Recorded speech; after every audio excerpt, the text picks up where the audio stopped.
Good morning, comrades. You are listening to WHIVLP New Orleans 102.3. This is your weekly Good Morning Comrade. Jeff here on the show with a very special guest coming to us live from the great state of Michigan, where I guess something happened last week. I don't know. She'll tell us about it.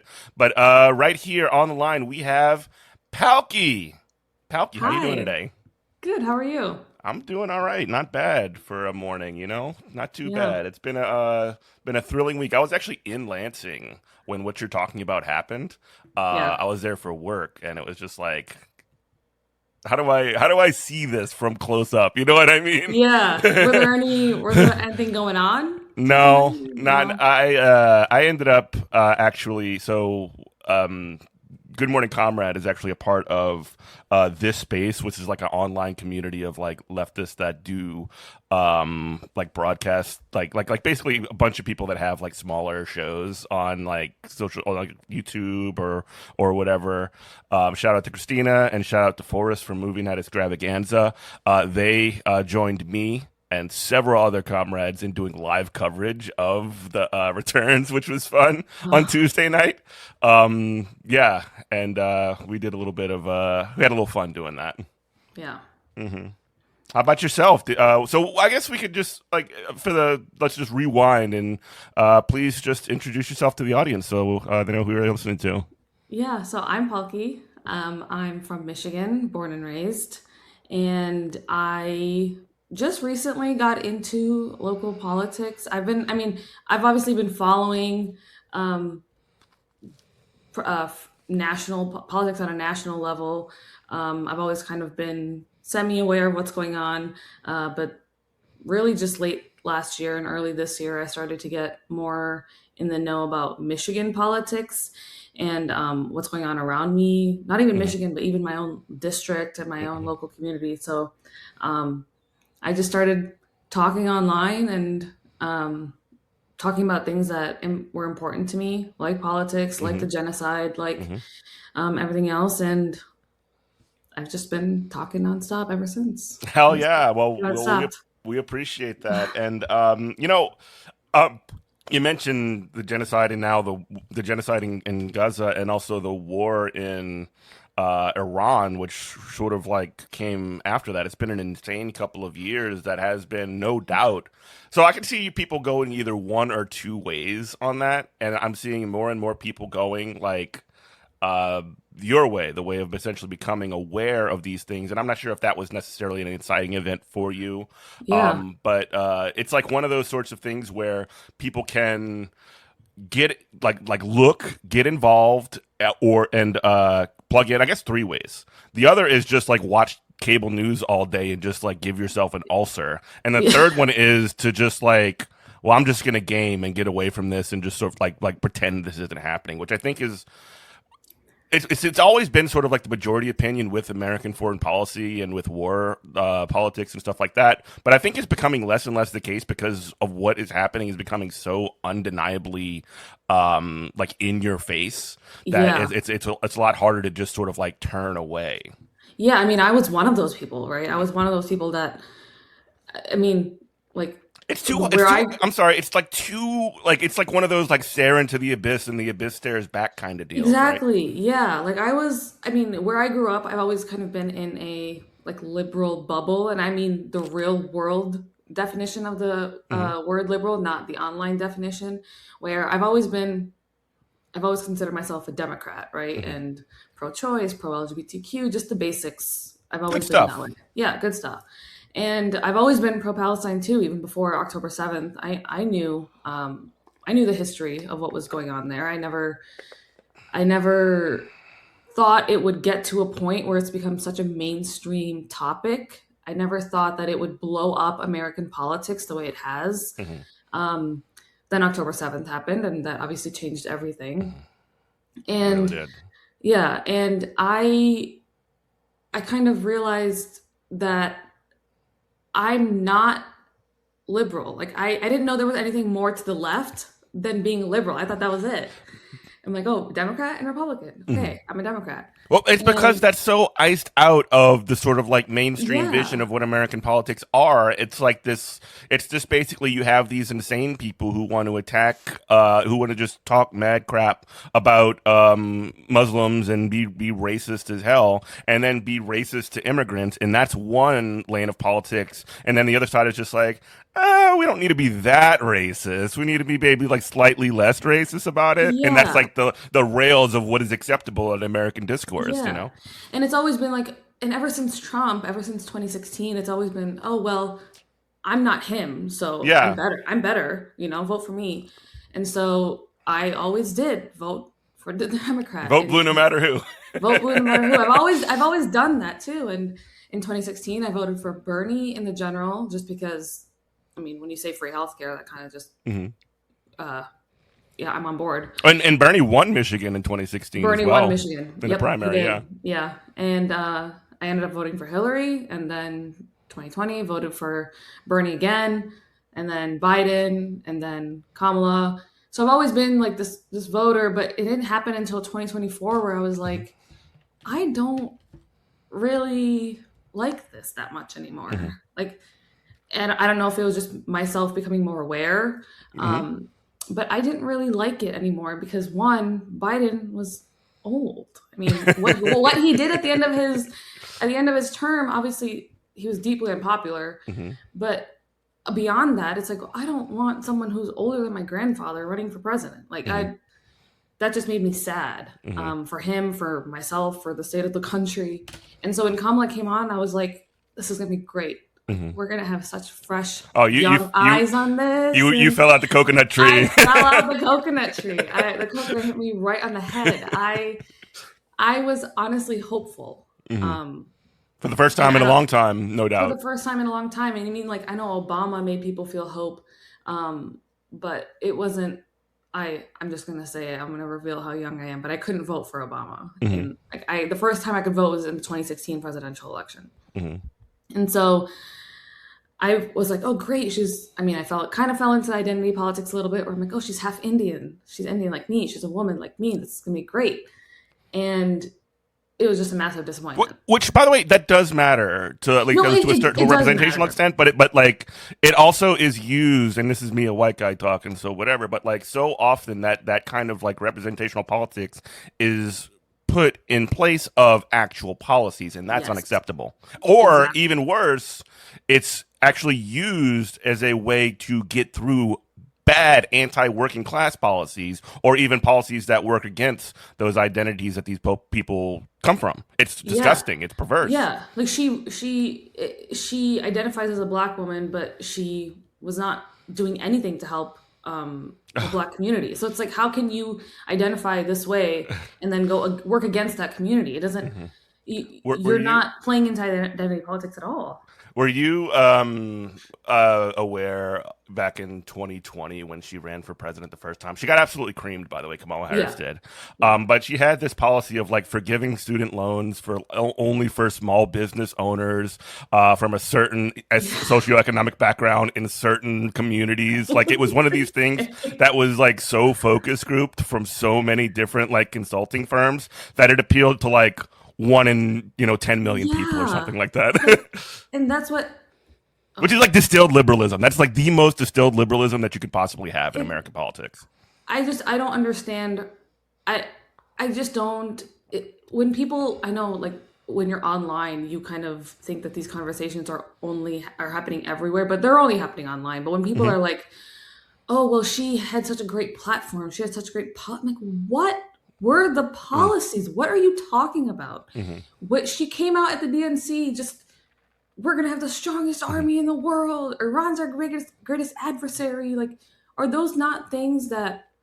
Trump is literally doing right now? Hmm. I'm sorry. I mean, Hmm. do I think she would have been better in certain senses, in certain aspects? Absolutely. Of course. And that's why I voted for her. I'm a harm reduction voter.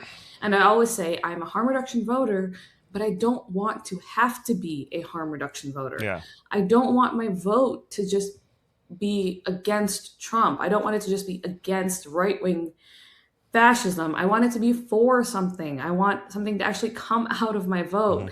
And I You don't feel believe a like better world is possible. Oh, I wow. believe a Imagine better world is possible. that. Yeah, I don't want it to always be like in defense of something else. I want it to be like to actually help people. And I that's such a crazy concept for some people to grasp. And so I voted for her out of, again, pure harm reduction. And I was not surprised when she lost, but I was disappointed, obviously, because of the result that the president that we have now, but also just disappointed in the fact that no one listened, no one heard. And so I just started going online. I'm like, what do other people think is the reason she lost? Like, because in Michigan, in the community that I was in, I mean, I'm like 25 minutes from Dearborn, the Dearborn vote that people like to point at for why she lost Michigan, but Which is insane, which is ridiculous. which is it's insane insanely racist. It's insanely racist. It's also like, I don't know, man, maybe people have family from Gaza or they know people from Gaza or whatever. Yeah. And like, they just draw a red line where they say they can't support this candidate who will not back down from this genocide. And like, Donald Trump at least said the sweet words of like, I'm a peaceful devil. It was obviously BS. Pro-peace ticket. Yeah. Yeah. But like, if somebody's not necessarily plugged into this, they don't know all this background, and they see somebody essentially just saying the right thing on this thing. I mean, maybe they're foolish to believe it, maybe not, but like, you know what? Like, they're at least making a decision based on the information that's being given to them, and the information that the Democrats are giving you is, we're just going to continue what we've been doing for the past year and a half at the time, which was just allowing Israel to just bomb schools, neighborhoods, camps that build up after those bombings happen and everything. Just kill as many Palestinians as they want. And it's not even like those people may not have voted at all. Yes. You know, maybe they didn't vote for Trump, but maybe they didn't vote at all. And in the end, that's a vote lost for Kamala. So yeah, in the bubble that I was in the bubble that I am still in, it's very, just like I said at the beginning, where it's very liberal, like just vote blue no matter who, we're Democrats. And so I had to kind of push myself out of that a little bit, because people around me, like my friends and stuff, were pro-Palestine, but like that was really it. And so I had to see what other people were talking about outside of where I was living, and it was all the same. It was exactly what I had thought. And I didn't feel like that's crazy. I'm like, okay, this is not a crazy thing, right? And at that point, I didn't know the depths of which, like how far deep Israel's claws were in American politics. Oh, it's so deep. It's like roots that go to the idea. It blew my mind when I learned how entrenched they are in American politics. It's truly terrifying. They're allowed. They get states to essentially like basically say you will not participate in BDS if you're a public employee. It's crazy. Yeah, that would never stand on like First Amendment grounds and things like that. But the thing is that nobody challenges it. You know. No, and people were getting fired from their jobs for speaking out against Palestine. People were. I mean, it was everywhere. I mean, Malat Kiros, she was fired for speaking out against the genocide.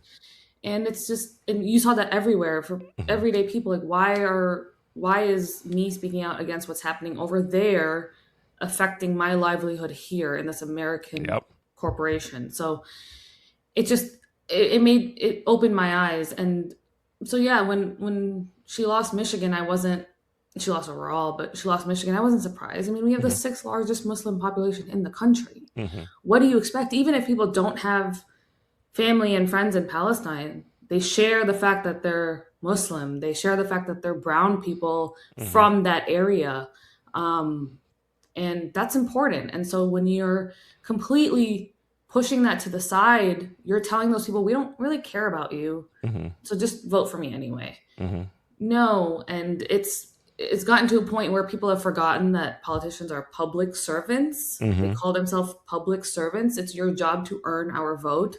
You are not owed our vote. Earn it. And she didn't do that. Yeah. So after that, I just started watching political content creators on the internet and on YouTube. Really, I was like all over YouTube, and I was just watching, and then I wasn't really involved until later in the year when I heard Mhm. about Abdul El-Sayed, and it just excited me. It Mhm. excited me that someone like that was actually had a chance, even though he did run before, Mhm. and then he ran for Senate now, and it inspired me to kind of get more involved. Great. Well, we'll talk about that really quick. Station ID. You're listening to WHIV-LP New Orleans 102.3. This is Good Morning Comrade.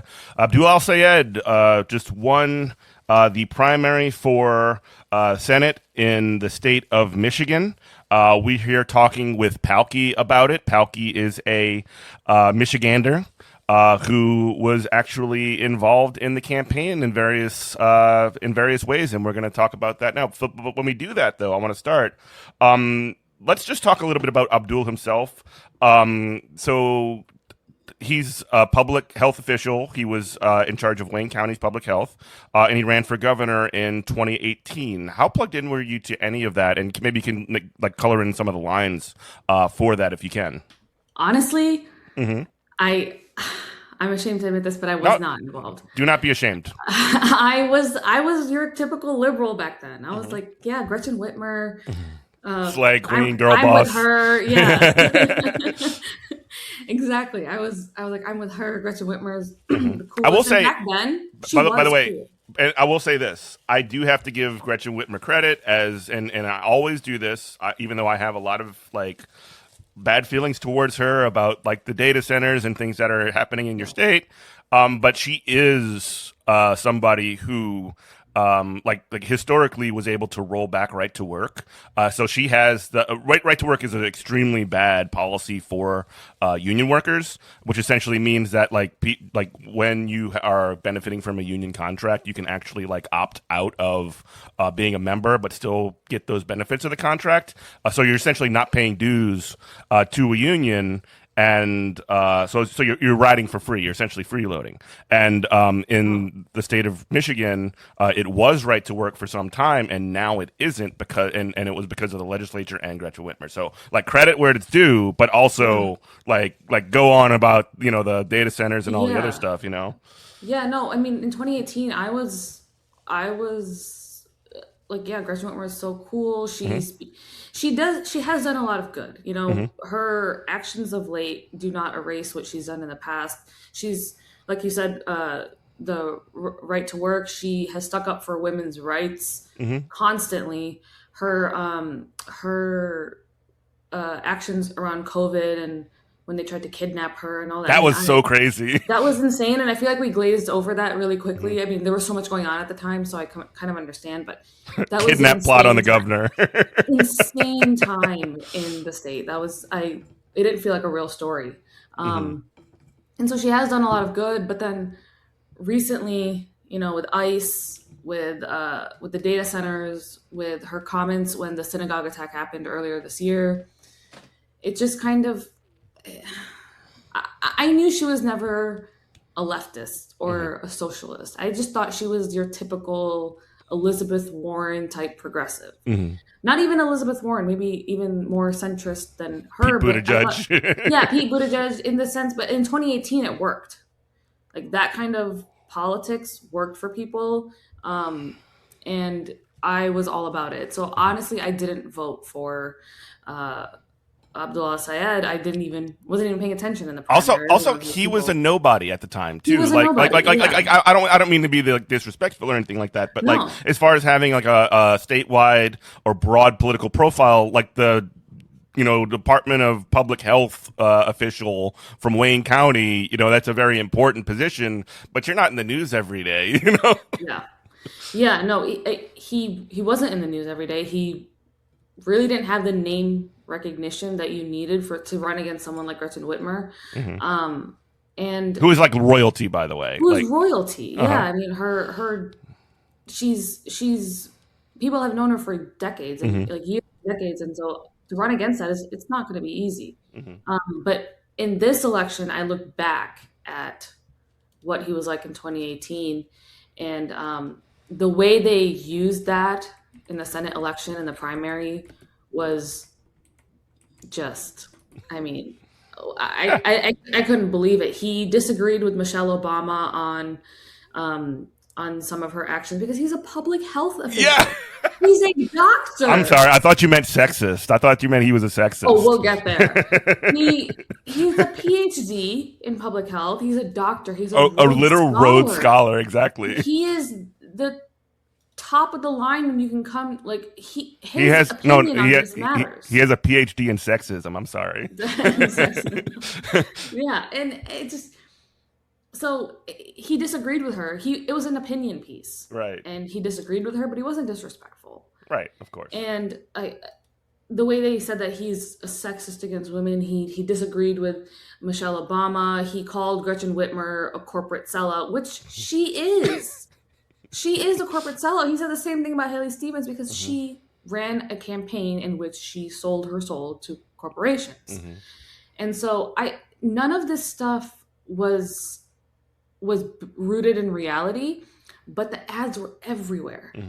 Like every single time. I don't even have cable, but when I would watch like something on streaming and there would be an advertisement, it would be Abdul El-Sayed. Like it's just like a scary voice, a scary man. Like this man married his college sweetheart. He has 2 daughters. He is not, no one has ever accused him of anything ever. He doesn't have a single blemish in his record. And you're going to try to convince me that he's a sexist man that hates all women and like it's an insane take, but it's all you have when you can't say this is a Muslim man that wants you to have free healthcare. Right. How dare he? So this is what they reach for. Yeah, the bulk of the entire message of Abdul El-Sayed's campaign could be boiled down to 3 lines: money in your pocket, money out of politics, and Medicare for all. He's got people. So it reminds me a little bit of the Mamdani campaign when he would say like fast and free buses, freeze the rent, and there was another one, I can't remember what it was, but you get my point. Like he's almost got his audience, and I'm a school teacher, so like a former school teacher, and like this is one of the things you would do with your students is that you would just like you would start something off and get them to repeat it so that they sort of understood that they knew what was going on there. That is very good pedagogy, essentially how he's doing with a mass crowd.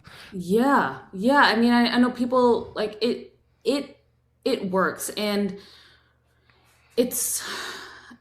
during the primary election, I was phone banking, I was door knocking, I was out there, I was talking to my own family members and people in my life, and they were all like, yeah, well, Haley Stevens has been around, she's been around.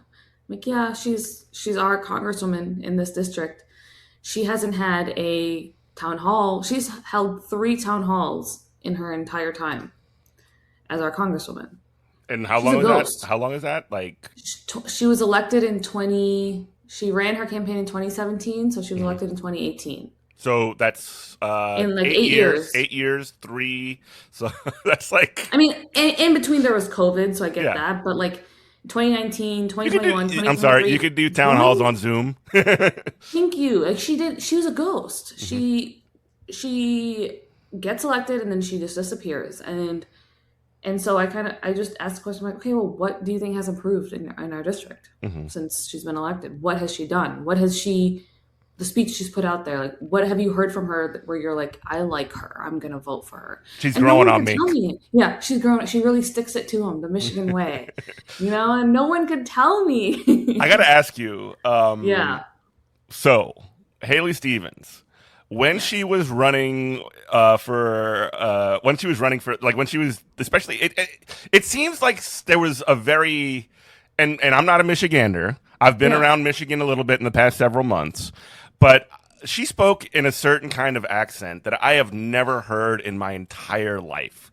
Is that a real accent? What's going on here? Okay. I have never heard that accent in my entire life. He grew up born and raised in Rochester Hills, same as Abdul El-Sayed. Born in Rochester Hills. How come Abdul doesn't have that accent? Abdul doesn't have that accent. I am 15 minutes from there. And I have never heard anyone with that accent in my life. I have never heard her parents speak. I don't know if it's like she learned a family, when she was around. I don't know, but it sounds like, and people like to say, oh, it's a Youper accent. It's not a Youper accent. And she's not a Youper.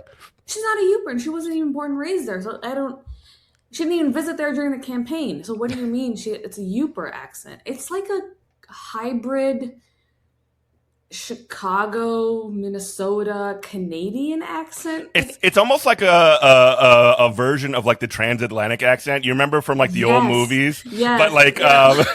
like they would just like talk in that sort of like not quite British, not quite American, like hybrid accent. But it That was was just like a Midwestern version of that. yeah, like from the black and white movies. Like Yeah, you think they're like Cary Grant British. talked like that, you know, Yes, like yeah. Katharine Hepburn and stuff like that. Yeah, yeah, it's insane. And I saw a lot of posts like, "Oh, she." It sounds like an accent from mid Yeah. Michigan, like near the Flint area. That's not true either. My husband is from that area. I've spent a Michael lot of Moore would time talk there. like that, right? Yeah, I spent a lot of time there around his family, around his friends. I have never heard that accent in my life, so I don't know where that came from. But I also found out like there was a few like Reddit posts, and this is Reddit, so take it with a grain of salt. But a lot of people were saying I went to high school with her, and she didn't sound like this back then.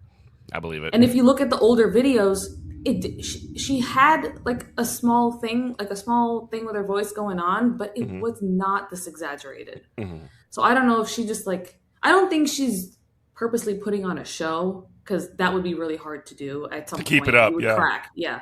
So I think she's just like she's convinced herself this is her voice and she just talks like this now. Like it's a real Marge Simpson vibes and I do not understand where it came from. leave Marge out of this. Yeah. She's I innocent. would get so many messages like, "Oh, Palki, you sound like this. I know you do in real life," and like on Twitter and stuff. I'm like, no, Oh my guys, I god. really don't. I promise you, They're I do cooking not. you. They're cooking me. Oh my god! But yeah, no that was a crazy part of the campaign. I never thought that would be such a large part of the discourse, but Yeah. yeah. Oh no, but when you make fun of her, you're actually making fun of Michigan.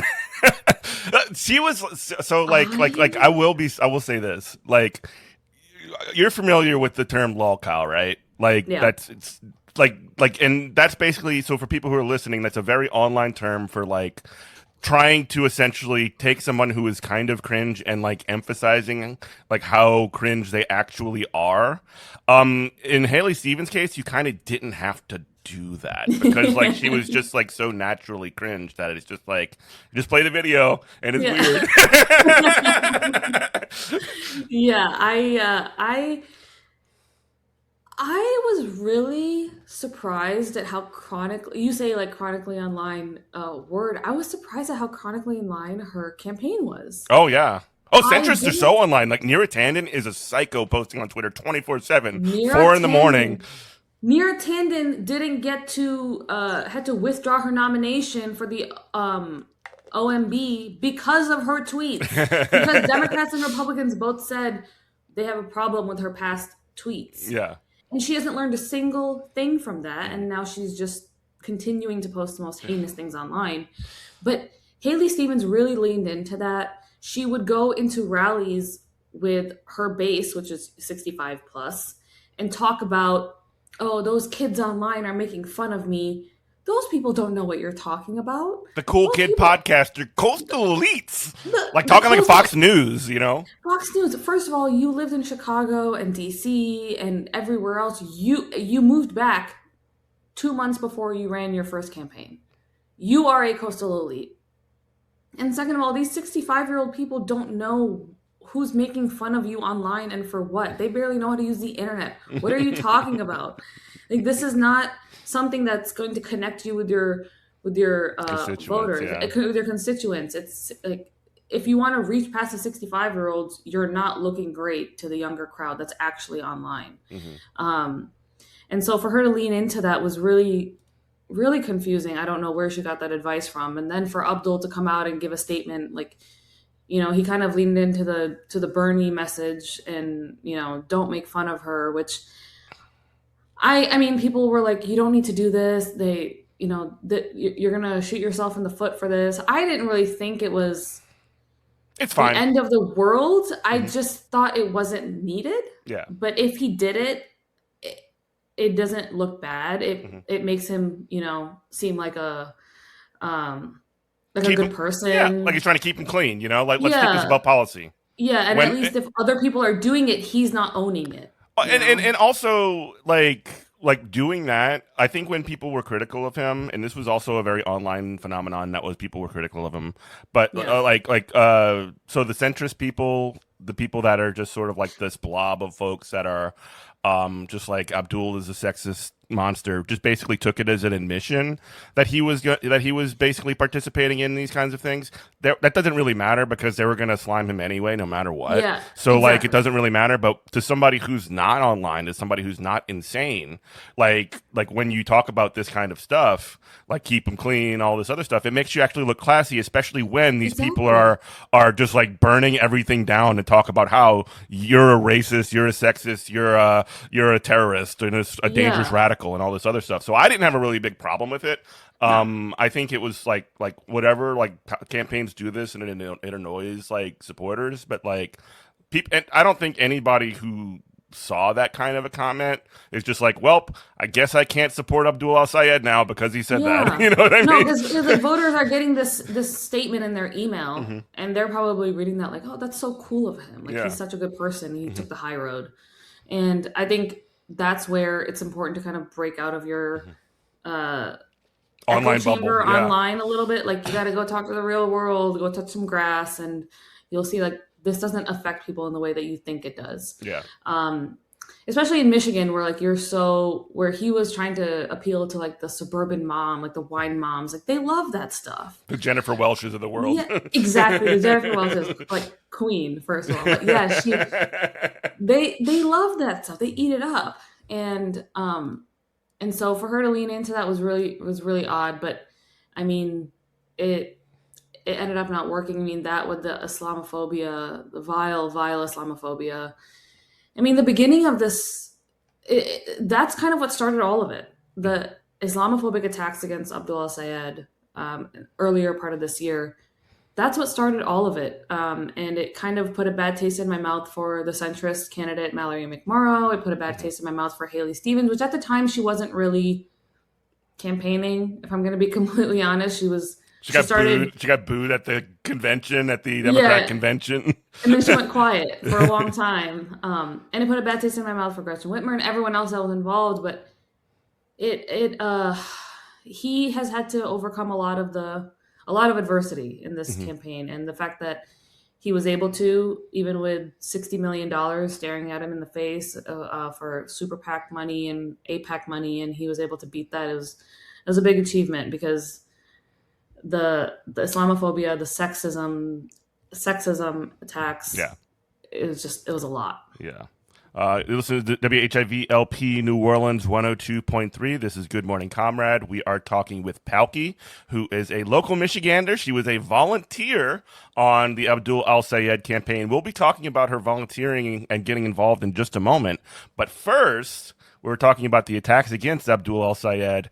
And one of the most interesting lines of attack that was around this sort of dangerous radical business is they were talking about some Twitch streamer. I don't know what's his name, Hank Pecker or Hank something. Pecker, I think. Yeah, but Yeah. basically there was just this national discourse, and it really, this is where it started. So we're talking about Hasan Piker. Hasan Piker is a Twitch streamer who is like the number one Twitch streamer on Twitch. Twitch is a streaming, just basically a online streaming platform for the radio listeners who might not know. And he essentially had some comments from like 7 years ago, like that were like basically talking about like the concept of blowback. And if you watch cable news, be it CNN, be it MS Now, be it Fox News, be it the New York Times, be it like any kinds of like mainstream publications, you'll just see nonstop this guy on television just sounding like the most dangerous radical on earth. So Palki, let me ask you, who is Hasan Piker, and why do we need to condemn him? Like, why do we need to make sure that he is no part of our political discourse because he's such a dangerous radical? Yeah. Yeah, so Hassan Piker is a Twitch. Do you condemn Hasan I Piker? condemn Hassan Piker. I disavow Hassan Piker. No, no, no. I'm gonna clip that, I by the way. Oh God. I he's a Twitch streamer, like you said. He's a political Twitch streamer. Talks about American politics, talks about foreign politics, and our place in the world. And this whole Hasan Piker, will you disavow Hasan Piker discourse started when he was going to stump with Abdul El-Sayed in Michigan, at University of Michigan, at Michigan State University. It just started a firestorm in mainstream media, all because, and like I said earlier, because they can't attack Abdul El-Sayed on his policies. Mhm.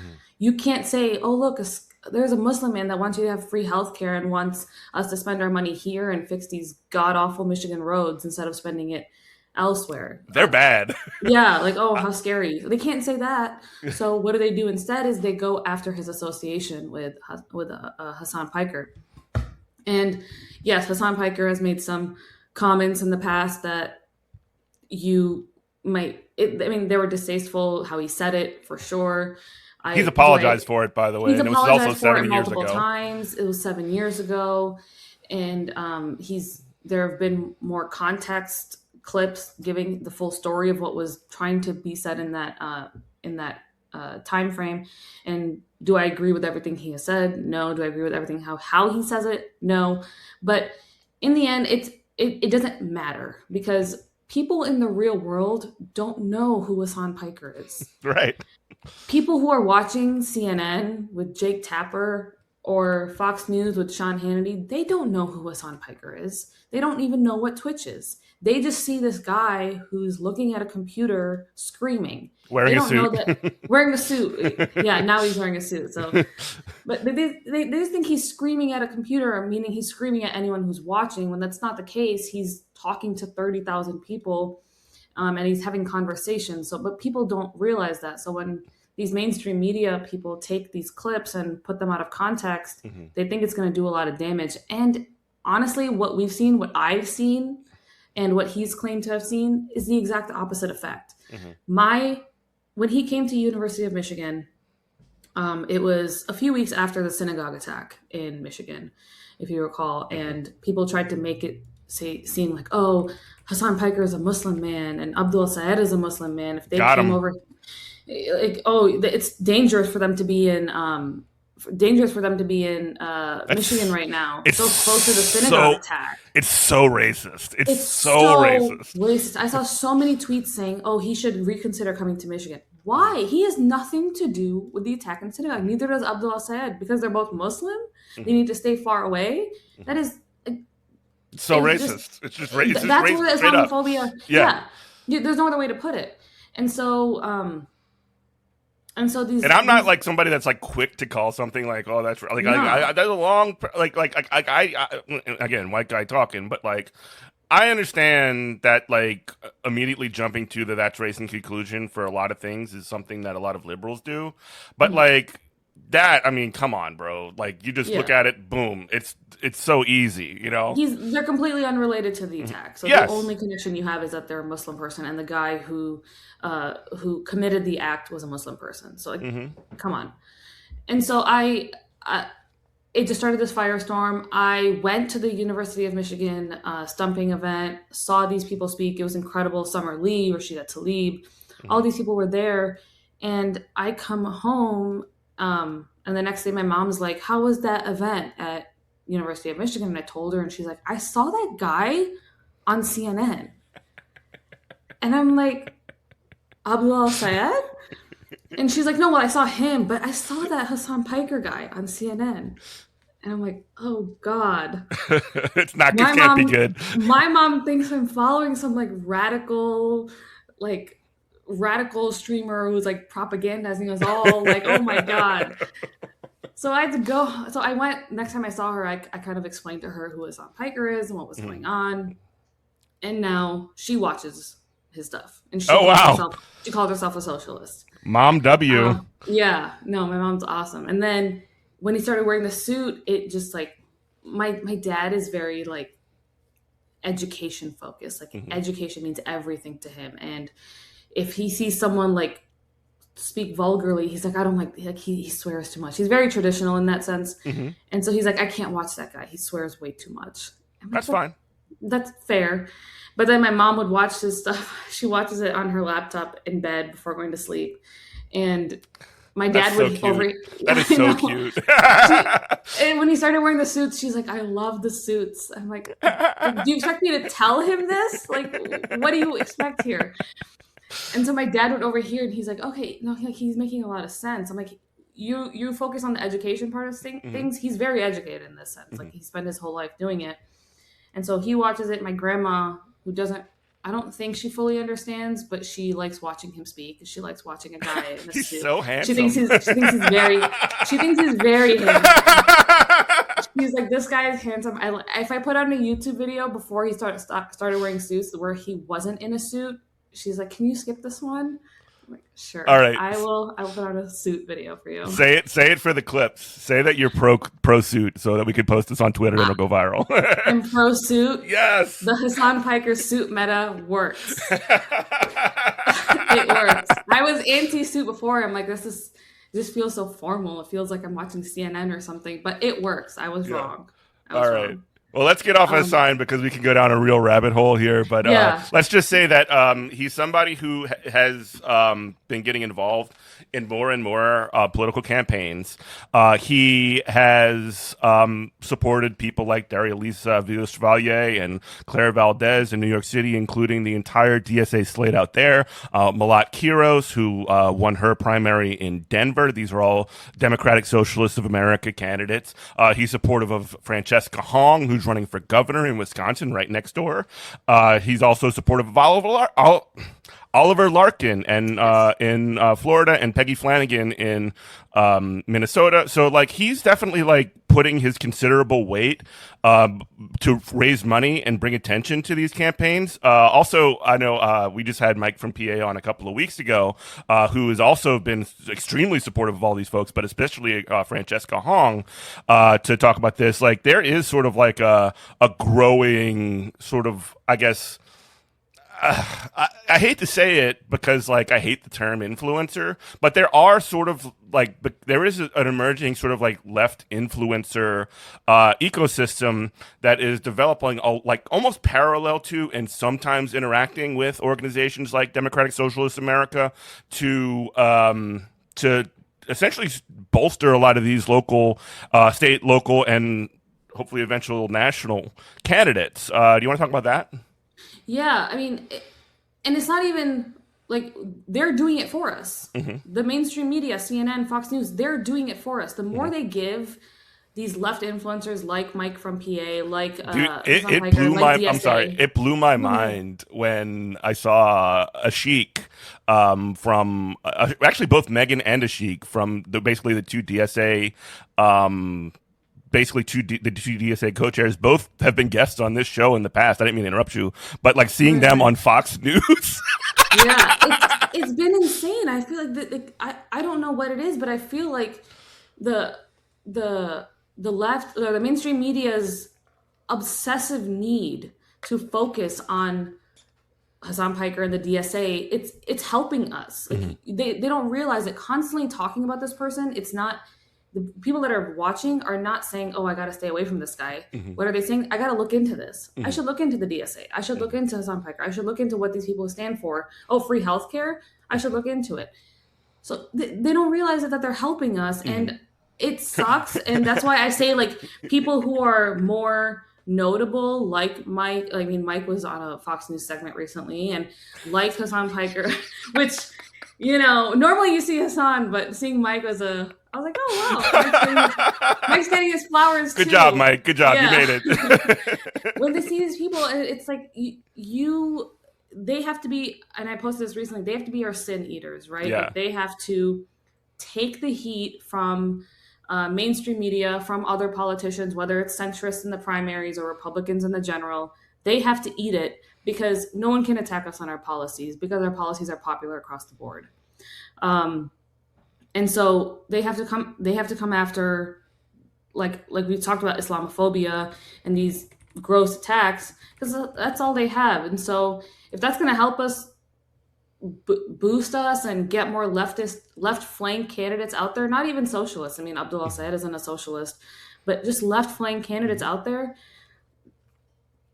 I say we lean into it. I mean, I'm Hmm. not the person that's having to take the heat, so Hmm. it's very easy for me to say that, Hmm. but it's helping. Hmm. It's really really helping.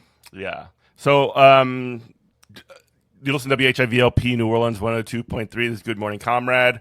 Abdul El-Sayed was recently victorious in his bid for the nomination for Senate for the Democratic side. He will now take on Mike Rogers in the general election that is on November 4th. Palki, I did want to talk to you about what it was like. So you said that this was the first time you had ever gotten involved yourself in a political campaign. Can you talk to me about how it was? We talked about this prior to the show, but it was a little bit nervous, doing this for the first time. Walk the audience through what it was like to get to the point where you would phone bank or canvass for a candidate for the first time and how that progression went. We have about 15 minutes left.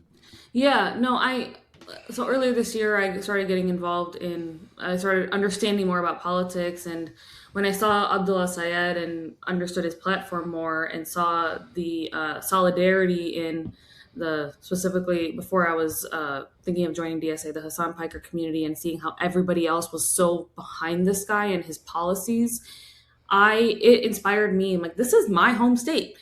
I need to get involved. All these people are supporting from other states. There's no reason I can't do it on the ground. And so I just started talking online, posting online, and then I'm like, there's more I can do here. I can phone bank, I can door knock. And I was nervous to phone bank at first, just because I think it's just an anxiety thing where you're nervous to talk to random. You're cold calling You never essentially, done it right? before. You've never done it Yeah, before, so it's a little bit intimidating. yeah, And just so that you like my perspective on this, I find that it's a lot less intimidating when you're doing with people that you know. yes, Hmm. yeah, yeah. And when I had that little mini community of people that I know from his community, and I was like, yeah, we're gonna phone bank together. We're gonna do Hmm. this. I'm gonna talk to random people. And once I did it once, it was so easy to just keep going. At Yeah. that point, it was just like, okay, they give you a script. Hmm. You educate yourself on his policies. I already knew everything about it, and I just talked to people. You're just talking to people. You don't even have to follow the script, Hmm. really, because people are going to ask questions, and you have the answers for them. And whether or not they commit to a vote, that's okay. At least you're educating others Hmm. on what's going on. And then I went into door knocking, and that was a little more nerve wracking because you're actually putting yourself out there. Hmm. But it was exciting. I mean, again, like I said, after the first few times, you just get used to it. A lot of people aren't even home. They don't answer the door, or The large they don't have majority. time. Hmm. Yeah, they don't have time. They gotta have to quickly leave. So it's a lot different than phone banking, because on a phone you can speak for a longer period of time. And then I just kept going, and the day of the day before the election, or the day of the election, I was uh, greeting at the polls. I was in the morning. I was canvassing in the afternoon, mid afternoon, and I went to the victory party in the evening. So it was like a day full of Abdul Sayed activities, and it was awesome. And I was at the party that night, and I didn't know what was going to happen. Every time I saw the screen come up of his results or Donovan McKinney's results, I was so nervous because it was Hmm. obviously getting tighter and tighter. But it felt awesome to be in a community where other people were doing the same thing, other Hmm. people believed in the same thing. And like I said in the beginning, where like I'm in my own little liberal bubble here, but there's people so close by that think the same way that I Hmm. think, that feel the same way that I feel. I just had to look a little bit further out. Hmm. And so it was really cool to find that. And I am glad we did everything we could to get Abdullah said over the initial finish line, Hmm. and we're going to keep going for the general. Yeah, and it seemed like the volunteer base, because Abdullah Sayed, and I was on some of the phone calls that they would do, some of the Zoom calls or whatever, just sort of like checking it out, seeing what's going on, and there were a lot of folks on those calls all the time, and also like there was estimates of something around like 80,000 volunteers for the campaign nationally, Yeah. which I mean, you got to think that's what made the campaign and what ended up making the difference in the election. So like one of the things that, and again, this was not a DSA endorsed candidate, but like when you have, I imagine there were DSA members that were a part of it, but like, Yeah. and imagine there were others that were a part of it as well. But there is essentially an organized activist base of people who are willing to not just vote for a candidate, but also to put themselves out there like you did, to phone bank, to greet people at the polls, to go canvassing or whatever it is. And that is what can potentially make the difference. And you're not going to motivate people with to do things like that on stick it to them on like no policies at Or all. the advertisements that Yeah. were thrown in our face. Like those advertisements, they cause voter fatigue. Hmm. You know, no one sees those, or the flyers you get in the mail where it's like Hmm. attacking Abdul said. No one sees that and thinks, "Oh, great, I'm gonna vote for this person that sent this to me." Hmm. They just it's like people are sick and tired of seeing that. The amount of time that people would get those flyers and just tear them up and throw them away. Like no one's paying Hmm. attention. No one's paying attention when you call him all these, nasty remarks.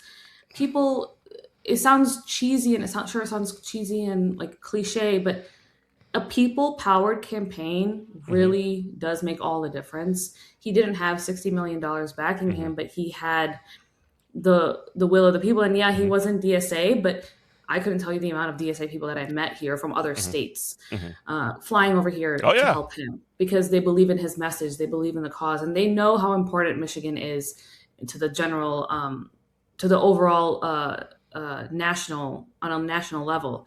And it's not a purple state. People are saying, "Oh, well, it's a purple state." So no, I don't believe it's a purple state. It has Yeah. never. It was a purple state for 20 years before it went red. Michigan is part of the blue wall. Hmm. Michigan is one of the heartlands of Union. The Yeah. UAW is here. Like we are a blue state, Hmm. and it's just gotten to a point where voting blue didn't get us anything. Hmm. So people were desperate. Well, no, 100%. The fact that Michigan, which again is the crucible of a lot of the labor movement, specifically in the auto industry, the fact that that was considered or is considered by mainstream press, and by mainstream like consultants and Democratic politicians to be a swing state is an indictment of their own politics Yep. because what they didn't do, what they didn't or what they did do, I will say, is sell the working class up the river. That's what they did, and the working class is not stupid. The working class, like people love to talk about the voters, like all this other stuff. No, people can recognize when their interests are being met, not being met. They can recognize when there's nothing on the table, nothing on offer, and quite frankly, and I'm not defending this because I don't think this way, but like I can see how people can come to this conclusion. I probably said this enough times on the radio, but here we go again. If people have no ability to make their situation better, then they become either demotivated or motivated by hatred and spite. And that's Yep. where a lot of this like right wing fascist Trump stuff comes from. Well, nothing's ever going to make things better for me, but you know what? We can really stick it to these immigrants who are taking our jobs, which isn't even true, but like that's just an easy narrative for people to fall into. And so Yeah.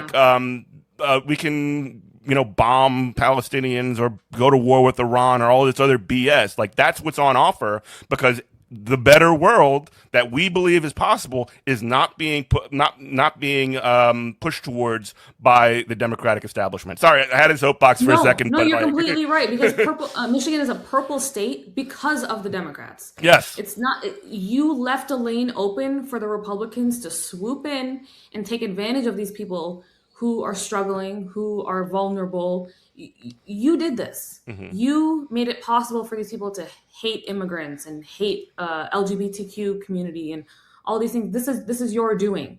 So if you're not going to change that moving forward and make Michigan blue again, which is it's up to you guys, Hmm. we're going to do it instead. Hmm. And that I mean, it's a small step. Abdul El-Sayed is a small step in the state. We haven't had a Republican senator in 30 years, Hmm.